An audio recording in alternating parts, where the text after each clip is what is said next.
Voces Médicas, una mirada a la medicina del futuro. Es auspiciado por Centro de Estudios Clínicos e Investigaciones Médicas CECIM, creando valor en salud, y Bioclínica.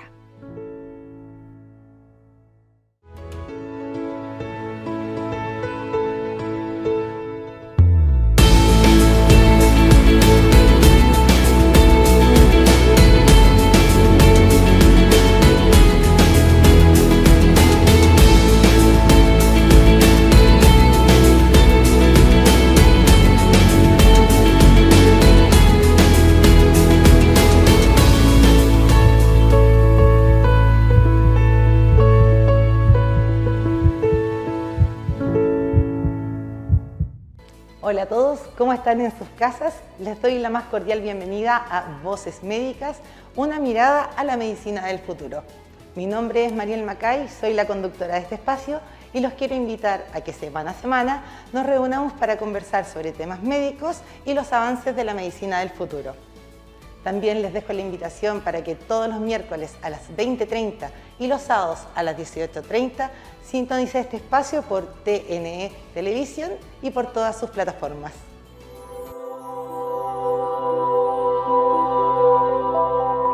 Una puerta a los avances de la medicina del futuro, que es un tanto desconocido para muchos, pero creo que si lo logramos entender, podemos analizar un poco más su profundidad y ver la importancia que tiene en la humanidad.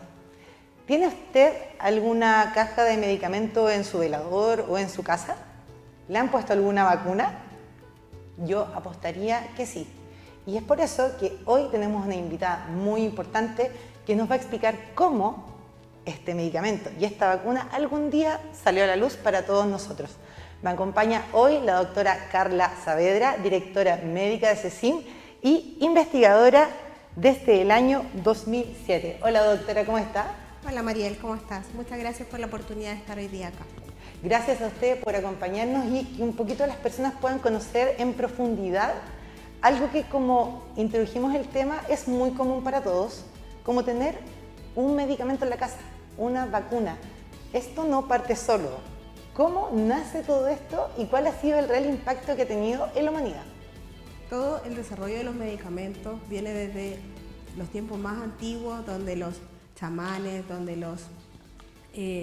los médicos egipcios, etcétera, etcétera, fueron tomando desde la naturaleza, observando qué era lo que hacían los animales para sentirse mejor cuando estaban enfermos, que ciertas cosas, uno veía una planta y esa planta hacía que te sintieras mejor, etcétera. De ahí se tomó una observación y se fueron haciendo preparaciones químicas, extractos, etcétera, para poder desarrollar algo que nos hiciera estar mejor. Si nosotros pensamos, por ejemplo, hace unos 100 años atrás, la expectativa de vida era totalmente diferente a la actual. Nosotros a los 14, 15 años ya estábamos pensando en casarnos, porque resulta que nuestra expectativa de vida no superaba los 30, 35 años. Si una persona era anciana después de los 50, porque era muy raro que se llegara a esa edad, las mujeres tenían muchos hijos porque sabían que no iba a llegar muchos de sus hijos a la adultez, porque los niños morían muy jóvenes, y de esos hijos que llegaban a la adultez también iban a tener condiciones en las cuales iban a estar desnutridos o iban a faltar dientes, etcétera, etcétera. Esa no es nuestra realidad actual. ¿Qué fue lo que cambió durante estos últimos 100, 120 años? Ahora tenemos medicamentos para cuidar nuestro dolor, tenemos estudios que nos permiten saber cuándo las mujeres se podrían embarazar y planificar mejor su formación de la familia. También tenemos antibióticos. Antes habían infecciones de las cuales las personas se enfermaban y sabían que probablemente, si no era la mitad, probablemente toda la familia después no iba a estar. Ese es el impacto de los medicamentos. Y así también después vino no solamente el desarrollo de los tratamientos, sino que también vino el desarrollo de la prevención, de prevenir que nos enfermemos. Y así partimos, por ejemplo, desde el lavado de manos, de las preparaciones en los hospitales o cuando las personas se iban a operar, de que se mantuviera la distancia, de que de esto de la teoría germinal, en la cual había gérmenes que nos causaban enfermedades, se desarrolló la antisepsia, después vino la prevención en vacunas, y eso hizo que nuestra población actual tenga el acceso no solamente a un tratamiento cuando está enfermo, sino que a prevenir que uno pueda enfermarse de muchas cosas.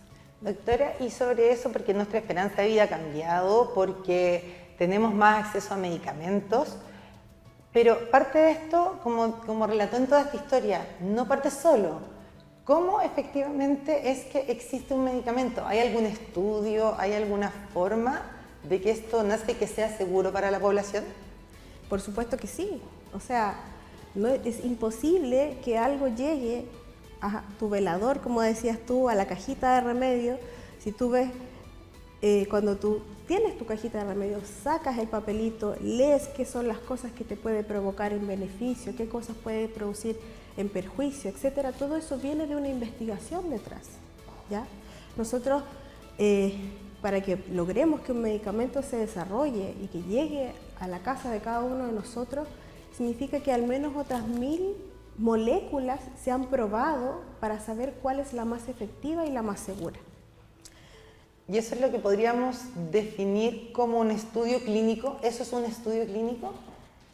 La investigación parte desde antes, parte de los estudios preclínicos, donde los científicos en los laboratorios prueban, por ejemplo, de un extracto de una planta o de una sustancia química o de una mezcla de cosas que se producen en el laboratorio, se ve que esta molécula pudiera ser efectiva. Y así comienzan los estudios, por ejemplo, primero en células, en pequeños grupos de animalitos, ahí se prueban después en distintos tipos de animalitos, cuáles son los que son más parecidos a nosotros, por ejemplo las moscas, después se pasa a los ratoncitos, a los monitos, todas las cosas que la gente ha escuchado en la casa, todo eso se llama investigación preclínica. Y de esa investigación preclínica se escoge ciertas moléculas que han mostrado ser seguras en las células, en los animalitos, para poder probarlas en humanos. Y aún así, toda esta investigación, para que llegue a un paso por humanos, no es tan fácil, sino que estas moléculas tienen que pasar por distintas pruebas y tienen que ser presentadas a distintas entidades, por ejemplo, la FDA de Estados Unidos, el ISP acá en Chile, a comités de ética, a distintas entidades que den su aprobación para que puedan llegar a ser probadas en humanos. Y así pasamos a la fase clínica, ¿ya? Y en la fase clínica también hay distintas etapas.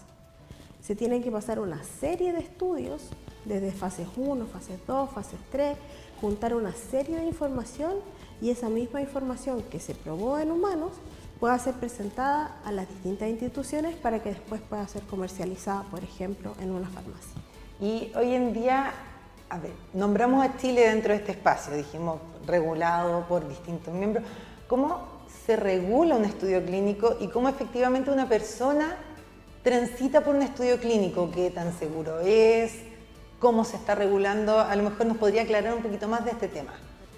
Cuando un patrocinador confía en que una molécula pudiera ser efectiva y haga todo el camino de la investigación para poder llegar a la casa de cada uno de nosotros,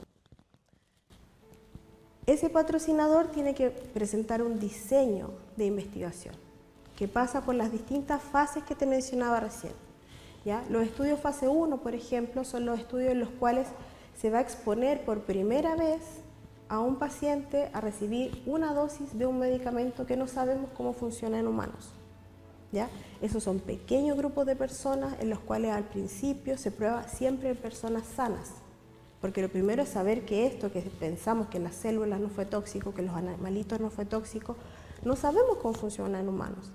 Entonces ahí esas son personas sanas, son pequeños grupos de personas que se hace muy vigilado, se hace generalmente con el paciente hospitalizado, y es muy raro que estas investigaciones se hagan acá en Chile, porque requieren un nivel de exigencia que está generalmente donde están los patrocinadores, que los patrocinadores generalmente no, es poco frecuente encontrar capital chileno ahí.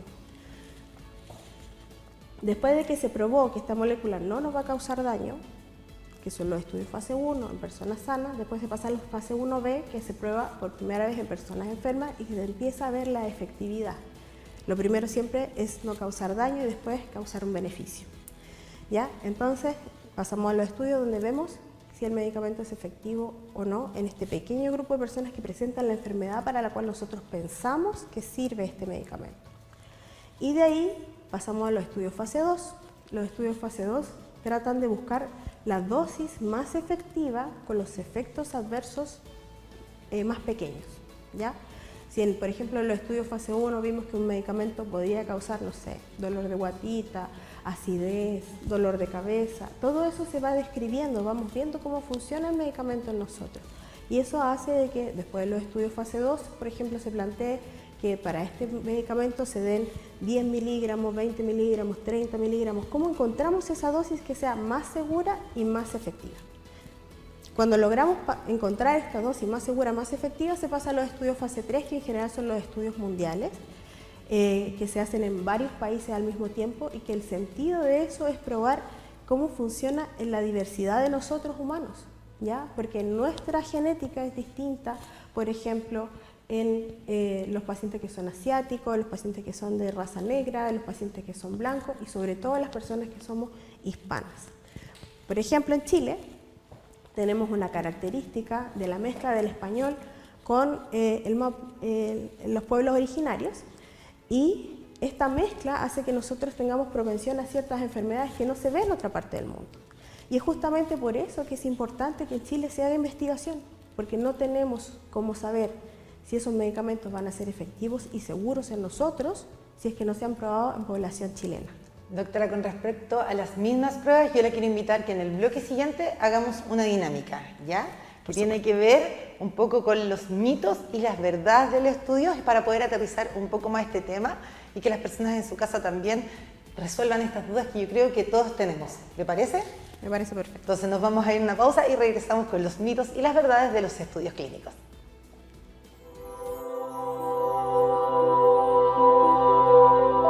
Gracias por seguir con nosotros en este programa Voces Médicas, una mirada a la medicina del futuro. Vamos a seguir hablando sobre los mitos y las verdades de los estudios clínicos, pero antes tengo algo muy importante que decirles.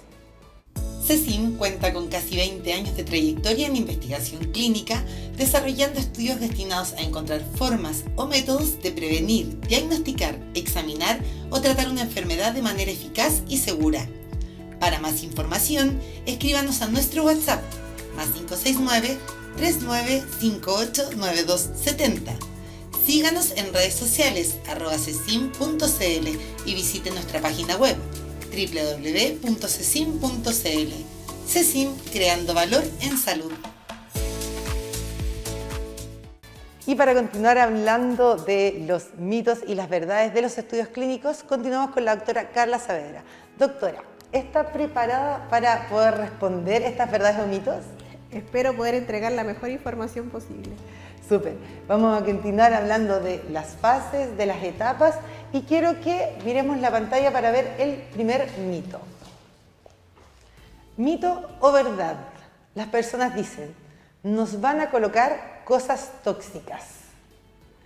¿Qué hay de verdad o de mito en esta frase? Tremenda frase. O sea, como les estaba explicando, para que todos los medicamentos, para que las vacunas lleguen a estar a la disposición de la comunidad, tienen que pasar por una serie de etapas de investigación y tienen que ser vigilados por distintas personas. No basta con que un patrocinador quiera producir un medicamento, ¿ya? Tiene que ser evaluado por el Ministerio de Salud, por el Instituto de Salud Pública acá en Chile, por regulaciones internacionales, pero sobre todo, más allá de como el marco mismo legal, las personas que trabajamos en investigación nos tenemos que ceñir a la ética. Y también eso implica hacerse cargo de cosas que pasaron en el pasado y que generaron todo este tipo de mitos, ¿ya? Por ejemplo, sabemos que en los campos de concentración, en la Segunda Guerra Mundial, no había gente que te preguntara si tú querías participar de un estudio o no. No te daban información de las cosas que te iban a hacer, sino que las hacían y esos resultados se publicaban. Pero esos voluntarios que participaron ahí no fueron tan voluntarios. Después de eso, después de la Segunda Guerra Mundial, vino todo una regulación de la ética internacional, que llevó, por ejemplo, desde los juicios de Nuremberg hasta el desarrollo de lo que se llaman las buenas prácticas clínicas. ¿Ya? Entonces, no solamente tenemos un marco legal, sino que también tenemos un marco ético que nos rige dentro de la investigación. Y es por esto que si hablamos de que a una persona le van a colocar algo tóxico, lo primero que les expliqué en el primer bloque fue que íbamos a primero probarlo en los animalitos, en las células. Jamás vamos a exponer a alguien a algo que pudiera hacernos daño. La ética lo primero que dice, no hagas daño. Después, si no haces daño y estás seguro que no vas a causar un daño, ve si puedes causar un beneficio. O sea, podríamos decir que el estudio clínico primero es un acto voluntario. Digo lo correcto, completamente voluntario. Nadie me puede llevar a la fuerza. Nadie te puede obligar a ser parte de un estudio clínico. 2, trabajamos dentro de un marco que es seguro, porque dijimos que hay pruebas, que regulaciones.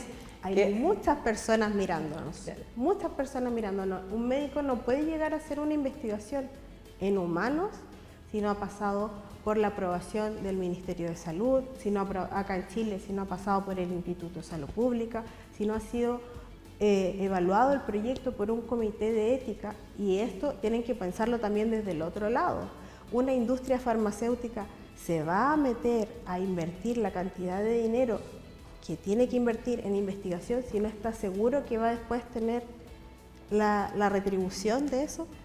Entonces yo creo que de la mano con este mismo contenido vamos a pasar a la segunda pregunta, que puede ser un mito o una verdad, y la vamos a ver a continuación. ¿Mito o verdad? Las personas pueden decir, van a experimentar conmigo. ¿Qué hay de cierto? ¿Qué hay de mito? ¿Y qué hay de verdad en esta afirmación? Si pensamos en el método científico, los estudios clínicos plantean una hipótesis. Yo pienso que esto va a funcionar y pienso que va a funcionar de esta manera y estos son mis objetivos que quiero observar, ¿ya?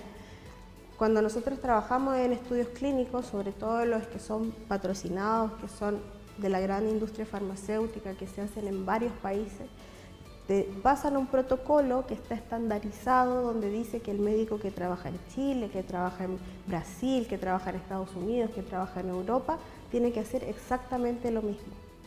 Eso es un protocolo, ¿ya? Entonces te dicen, en la primera visita tienes que hacer estos pasos, en la segunda visita tienes que controlar estos signos, tienes que describir qué le pasó a los pacientes, etcétera, etcétera. Entonces, obviamente que si tenemos un método científico, tenemos una hipótesis, tenemos que buscar cómo encontrar una respuesta, es un experimento, es una observación de lo que está pasándole a cada una de las personas.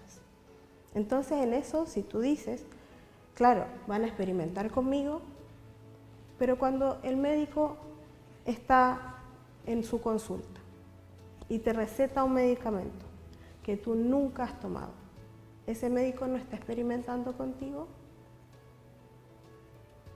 Entonces, claro que sí. Puede que sí, desde esa Claro perspectiva. que sí, porque si bien hubo unos estudios científicos que demostraron que el medicamento era efectivo, que le servía, no sé, al 60% de la población, ese médico, la única forma que tiene de saber que ese medicamento es efectivo para ti es dándotelo. Quizás, como lo plantea usted, de que sí, hay una experimentación por parte, y creo que no hay nada probado, como dice usted, hasta que yo no tome ese medicamento no veré la certeza de cómo actúa en mí, y que obviamente quizás esta hojita que está dentro nos marca ciertos patrones de decir, hoy me puede dar dolor de cabeza, Es lo más frecuente, es lo que se observó en los estudios clínicos, pero tú eres un ser único e irrepetible. Y si tú nunca has tomado un medicamento, un antibiótico, un medicamento para el dolor de cabeza, tú no sabes si eso va a ser, por ejemplo, hablemos de los medicamentos del cáncer o de las enfermedades autoinmunes. Sabemos que los medicamentos para el cáncer, por ejemplo, le van a servir a un tanto por ciento de los pacientes con cáncer, pero no al 100% de los pacientes con cáncer. Y es por eso que los médicos, cuando estamos en la consulta, te dicen, ya, te voy a recetar este medicamento y te voy a citar a control en 3 días más, o te voy a citar a control en 7 días más para saber cómo estás. Ahora, como lo hablábamos de experimentar, de que van a hacer una experimentación conmigo, pero también hablamos de que hay regulación. Por lo tanto, si yo voy a un estudio clínico ¿ya? Soy parte de. El seguimiento no solamente cuando yo voy y me aplican este medicamento o esta vacuna, se extiende a lo largo, o sea, de cuando yo estoy en mi casa, sentadita viendo tele, viendo este programa, hasta ahí también hay un seguimiento si yo siento algo extraño o es solamente en la visita puntual al médico. Bueno, ese es un punto fuerte de los estudios clínicos, ¿ya? O sea, si hay un lugar en el cual el paciente va a estar más seguro, va a ser dentro de un estudio clínico. Porque, por ejemplo, tal vez el mito no sea que te vayan a colocar cosas tóxicas, tal vez el mito sea que nos van a dar a todos placebo. Y aún así, el paciente que participa en un estudio que no tiene un comparador activo, ese paciente que está participando en un estudio que puede que le toque placebo, aún así ese paciente no va a estar más seguro en otro lado que en un estudio clínico. ¿Por qué? Porque no todo es el medicamento, no todo es la vacuna, sino que también todo lo que es la supervisión médica. En ningún otro lado tú vas a tener la atención médica 24/7. Cuando tú estás en un estudio clínico, lo primero que te dicen, tú voluntario, esta es tu tarjeta de paciente, acá está el número del médico, si tú necesitas algo, llámalo, aunque sea día sábado, aunque sea las 9 de la noche, aunque sea... A mí me han llamado hasta las 3 de la mañana, pacientes con hipoglicemias o pacientes que han tenido crisis de pánico, que no tienen cosas nada que ver con lo que están participando en el estudio, pero el médico tiene que estar ahí, tiene que estar disponible 24/7, es parte de nuestro compromiso como investigador. Y dentro del compromiso y dentro del mismo tratamiento de los pacientes, la quiero invitar a ver el tercer mito o verdad. Sin estudios clínicos no hay avance. ¿Qué hay de mito y qué hay de verdad en esa frase? Yo creo que eso es 100% verdad, ¿ya? En estos momentos, cierto, nuestra salud ha cambiado, lo decíamos, nuestra expectativa de vida no es la misma de antes, pero aún así hay muchas preguntas que aún no tienen sus respuestas. O tenemos tratamientos para algunas cosas, pero no sabemos tal vez si esos tratamientos que están ahora vigentes después queden obsoletos. ¿Por qué? Porque podemos encontrar cosas que sean más seguras. Si por ejemplo tuviéramos un paciente con cáncer, en los años 80 la gente se puede recordar, había un pequeño grupo de pacientes que podían optar a números contados de quimioterapia y algunos se salvaban, decían, no, ya 3 meses de vida. O pensamos en los pacientes con VIH. Los pacientes con VIH en los años 80 era una carta de que le vaya bien, su expectativa de vida es tanto. Eso actualmente no es así. Si pensamos, por ejemplo, en los pacientes con VIH, primero vino la triterapia, después vino que los medicamentos hicieron que se buscaran tratamientos para las enfermedades que se asociaban al VIH, a buscar antibióticos mejores para las neumonias, etc. Y ahora las personas que viven con VIH son personas que tienen una enfermedad crónica. No es una carta de hasta aquí llegó tu vida. Podríamos decir entonces de que a los estudios clínicos les debemos todos los avances en cuanto a medicamentos en la historia hacia atrás y que sin estudios clínicos no podemos avanzar en la medicina de aquí adelante. Claro, porque como te decía, hay muchas preguntas que aún no tienen respuesta, hay muchas enfermedades que aún no tienen tratamiento, hay muchas cosas que tal vez pudiéramos prevenir y que aún no tenemos el medicamento o la vacuna o la forma de prevenir el contagio, etc. Como la realidad que vivimos con el COVID, cuando la gente decía, oh, pero pasaron 3 meses y estaba la vacuna. Y eso no tiene que ver con que hayan tenido lista la vacuna y que en realidad lo que querían era ganar dinero. No. Tiene que ver con la astucia de haber tomado información de estudios clínicos anteriores y haberla modificado para poder aplicarla de forma rápida y segura. Por ejemplo, yo trabajé en el año 2016-2017 en una vacuna para el virus respiratorio sincicial con tecnología mRNA, era la fase 2. Actualmente se está terminando el análisis estadístico de la fase 3 de esa misma vacuna y va a estar prontamente disponible en el mercado. Pero esa tecnología mRNA se tomó y lo que se hizo fue sacar lo que tenía adentro, igual como que tú tuvieras un muffin, estos cupcakes, los quequitos rellenos. ¿Ya? Entonces tomaron la estructura del queque y le pusieron otro relleno y así obtuvimos rápidamente, que igual se hizo la investigación, se fue pasando rápidamente en las fases de la investigación, no fue una investigación que durara 10 años, porque ya había información de los últimos 8 años en el fondo, y se fue pasando rápidamente por las fases de la investigación, dando aprobaciones expeditas, de manera que tuviéramos una vacuna disponible y segura en el mercado lo antes posible para proteger a la población. Y así fue como logramos tener vacunas para el COVID en menos de un año. Pero eso fue que se tomó la tecnología que ya se había estudiado, se le cambió el relleno, se hicieron los estudios clínicos de forma acelerada. Yo participé como investigadora principal en uno de los estudios de vacunas y de hecho a mí me sorprendía, decía, oh, ahora estamos pasando del fase 1 al fase 2 al fase 3 rápidamente y teníamos que tener toda la información al día y ver que nuestros pacientes estuvieran seguros. Chile estuvo ahí, salió en las noticias, el Ministerio no solamente el Ministerio de Salud, sino que también el Ministerio de Ciencia y Tecnología se preocupó de que tuviéramos antes posible los avances. Y eso toma la misma pregunta que habías hecho antes, ¿van a experimentar conmigo? Sí, pero también el hecho de que experimentáramos con nuestra población significó que esa vacuna o ese medicamento, etcétera, iba a ser seguro para nosotros también. O sea, aparte tiene un impacto súper grande insisto, a nivel mundial y cómo estos estudios clínicos y que posteriormente son medicamentos son capaces de cambiar el curso de la historia, literalmente. Literalmente. Y no es el único ejemplo. No sé, Denate mencionaba un poco sobre el estudio del cáncer, cómo los mismos ensayos clínicos han hecho que cambie la historia de esta enfermedad.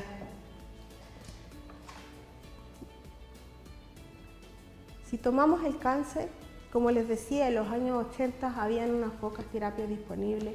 En los años 70 tal vez no había tanto número de pacientes con cáncer, pero aún así no habían prácticamente tratamiento. Y actualmente se están estudiando hasta vacunas para prevenir cáncer. Tenemos vacunas para prevenir cáncer actualmente en el mercado. Y eso, por ejemplo, si pensamos en los niños de cuarto o quinto básico que les estamos colocando la vacuna para el virus papiloma para prevenir el cáncer de cuello uterino en las mujeres, eso todo vino de una tremenda investigación, ¿ya? Por ejemplo, en los últimos 10 años aparecieron al uso comercial en hospitales, en clínicas, las inmunoterapias. Por ejemplo, los pacientes que tenían cáncer de pulmón. Los pacientes que tenían cáncer de pulmón sabíamos que su expectativa de vida no iba a ser más allá de 2 o 3 meses. Y a su caballero que había fumado toda la vida, a la señora le decían, su marido le quedan 3 meses. Ese paciente que tenía una expectativa de vida de 3 meses porque tenía un cáncer de pulmón terminal muy agresivo, actualmente hay terapias, inmunoterapias disponibles. Y la expectativa de vida de ese paciente ya no es 2 o 3 meses. Actualmente, si bien no se te quita el cáncer, con las inmunoterapias actualmente están viviendo 4 o 5 años con una buena calidad de vida. Doctora, creo que nos detengamos ahí. Vamos a dejar esta historia en pausa porque creo que hay mucho más que podemos conocer sobre los impactos que tiene todo esto. Por lo tanto, los invito a que vamos a una pequeñita pausa comercial y ya volvemos para terminar de hablar de este tema de los estudios clínicos y el impacto que ha tenido en la humanidad.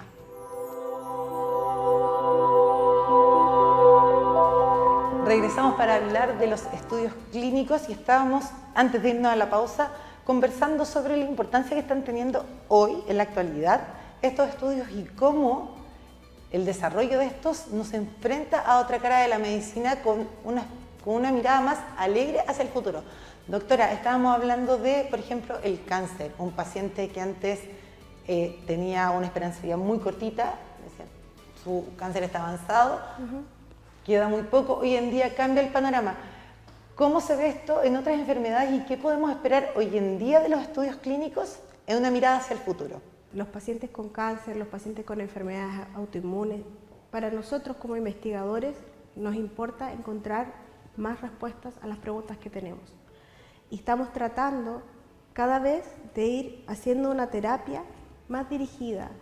Por ejemplo, si sabemos que tenemos un paciente con cáncer, una paciente con cáncer de mama, tal vez alguno en la casa ha escuchado, no, mi cáncer es triple negativo, o mi cáncer es sensible a las hormonas.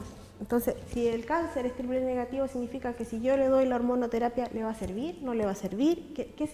¿Cómo sabemos si un tratamiento va a ser eficaz en cierto tipo de paciente? Y es por eso que en los pacientes con cáncer, en los pacientes que tienen enfermedades reumatológicas y en algunos otros tipos de enfermedades, lo que se hace es buscar indicadores que nos digan que esa terapia va a ser más efectiva o que esa terapia va a ser más segura, y por eso cada vez se necesitan más estudios clínicos para buscar una terapia más dirigida que sea más específica para cada uno de los pacientes. Y en todo este tiempo que lleva de investigación, que hemos visto, creo que es bueno quizás recalcar la seguridad de los estudios clínicos, derribando un poco esta idea del ratón de laboratorio, de un poquitito de la experimentación, y quizás apegándonos un poco más a lo formal, a lo concreto, a lo que hoy en día significa esto para la medicina. Bueno, yo les comenté que habían etapas de la investigación y también les hablé sobre los protocolos para que los resultados que se obtienen sean reproducibles después en la población. Y por eso, así como les hablé de la fase, me faltó una fase delante cuando hablamos de los estudios, fase 1, fase 2, fase 3, se presentan a las entidades regulatorias, se aprueban. También se sigue haciendo investigación aún después que los medicamentos ya están en la farmacia, que son los estudios fase 4 o en el mundo real, ¿ya? Y eso hace de que cuando uno quiere ser parte de un estudio clínico no basta solo con querer, sino que uno tiene que cumplir las características que pide el protocolo, que son los criterios de inclusión, y no cumplir ninguna característica que pide el protocolo, que son los criterios de exclusión.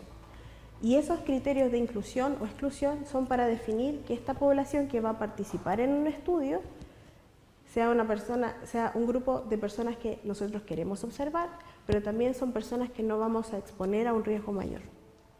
Y por eso, por ejemplo, pasa que hay algunos pacientes que me dicen, no, doctora, es que yo quiero participar en este estudio porque yo tengo, no sé, enfermedad de Crohn. Pero si esa enfermedad de Crohn, por ejemplo, en realidad al paciente ha probado A, B, C, D, y ese medicamento que ha probado antes le dañó el hígado, y en realidad si yo le voy a dar un medicamento nuevo, puedo causarle daño hepático, ¿lo voy a exponer a participar? No, ¿cierto? Entonces, todos esos criterios de inclusión y esos criterios de exclusión que hacen que el paciente pueda ingresar al estudio también dan un perfil de seguridad. Y cada uno de los controles en los que van teniendo los pacientes dentro de los estudios van acompañados de examen físico, exámenes de laboratorio. En el caso de los pacientes oncológicos, van acompañados de imágenes para ver si el tumor creció, si retrocedió, etc. A mí me ha impactado, por ejemplo, los estudios de cáncer, cuando uno les aplica una inmunoterapia y el paciente viene a control a las 6 semanas y su tumor no solamente no siguió creciendo, sino que su tumor disminuyó a la mitad. Incluso he llegado a ver eso, pacientes que el tumor en 6, 8 semanas ha regresado a la mitad, y eso implica que si por ejemplo está a la altura del esófago, el paciente empieza a comer mejor, o que si el paciente los tiene acá en la guatita, tiene menos dolor, etcétera, etcétera, etcétera. Entonces todo eso está seteado dentro del protocolo que vamos a ir haciendo control. Aunque el paciente no sienta nada, nos vamos a ir asegurando que el paciente, si bien físicamente se sienta bien, pero también sus exámenes de sangre, de laboratorio, etcétera, puedan demostrar que el paciente está mejor. Si no, ¿cuál es el sentido de que siga haciendo el estudio? Doctora, redondeando un poco porque ya vamos llegando al final de este programa, creo que sería bueno reforzar ciertos puntos. Ensayos clínicos, ¿es seguro? Seguro. ¿Es voluntario? Es 100% voluntario. Y el hecho que el paciente haga el proceso de consentimiento informado, porque no es firmar un papel, es un proceso en el cual cuando termina con la firma, significa que yo comprendí todo lo que van a hacer en mí y cómo van a hacer el seguimiento, y estoy de acuerdo con eso. Y aún así, si yo firmo ese documento, no es un contrato, es un consentimiento. Yo puedo cambiar de opinión cuando yo quiera. Es un procedimiento, por lo que también hemos mencionado, ético, en todas sus palabras, en toda la profundidad, ¿cierto? Sí. Y de cara a todo lo que hemos mencionado, ¿qué es lo que podemos esperar a futuro? La idea es que Chile siga recibiendo más estudios clínicos. ¿Por qué? Porque, como les decía, lo importante es la diversidad. ¿Cómo un médico va a estar seguro que un medicamento va a funcionar bien en nosotros si se probó, por ejemplo, solamente en personas asiáticas, o solamente en población de Estados Unidos, o solamente en población europea? Todos somos distintos. Entonces, dentro de los estudios clínicos tenemos que, como Chile, ser parte para que esté representada nuestra diversidad. Y a su vez, tenemos que ir buscando terapias que sean más dirigidas, para que sean más seguras, para que sean más efectivas para nosotros. ¿Y cómo una persona puede ser parte de un estudio clínico? Bueno, primero, y generalmente es que el médico lo invita a participar de esta investigación que se está haciendo. Pero también se ha visto cada vez más que son los mismos pacientes los que están buscando ser parte de un estudio clínico.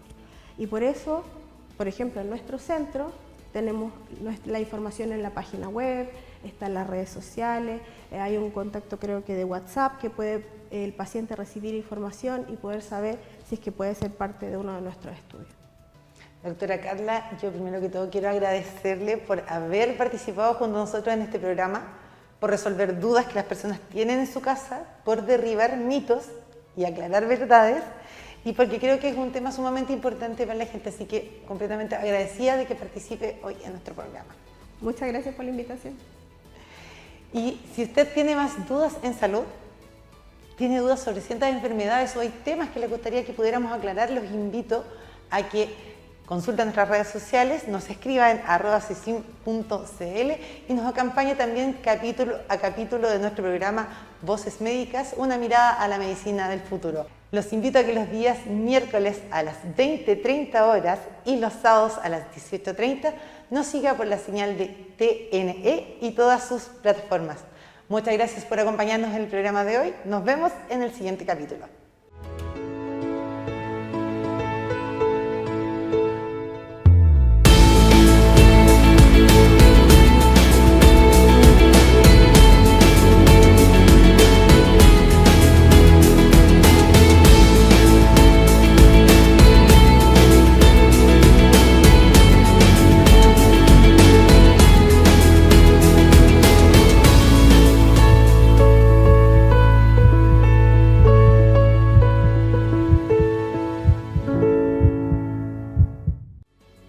Voces Médicas, una mirada a la medicina del futuro.